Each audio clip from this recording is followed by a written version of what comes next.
म कसरी हार मान्न सक्छु र आमा?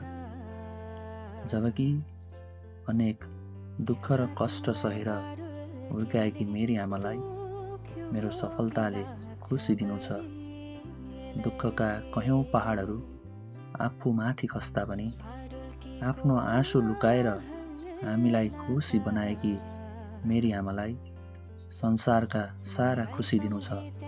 आमा, मैले बुझेको छु तिमीले हाम्रा लागि डटेर पन्छाएका ती विषम परिस्थितिहरू पनि।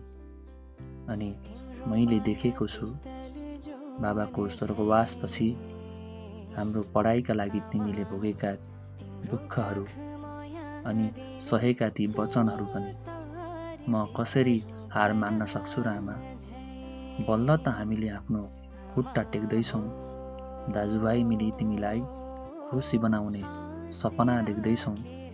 केही समय पर्खन आमा, म पुरा गर्नेछु तिम्रा ती सारा सपना जुन तिमीले हाम्रो भविष्यका लागि त्यागेकी थियौ।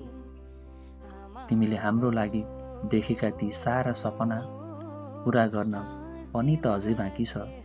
अनि म कसरी हार मान्न सक्छु र आमा?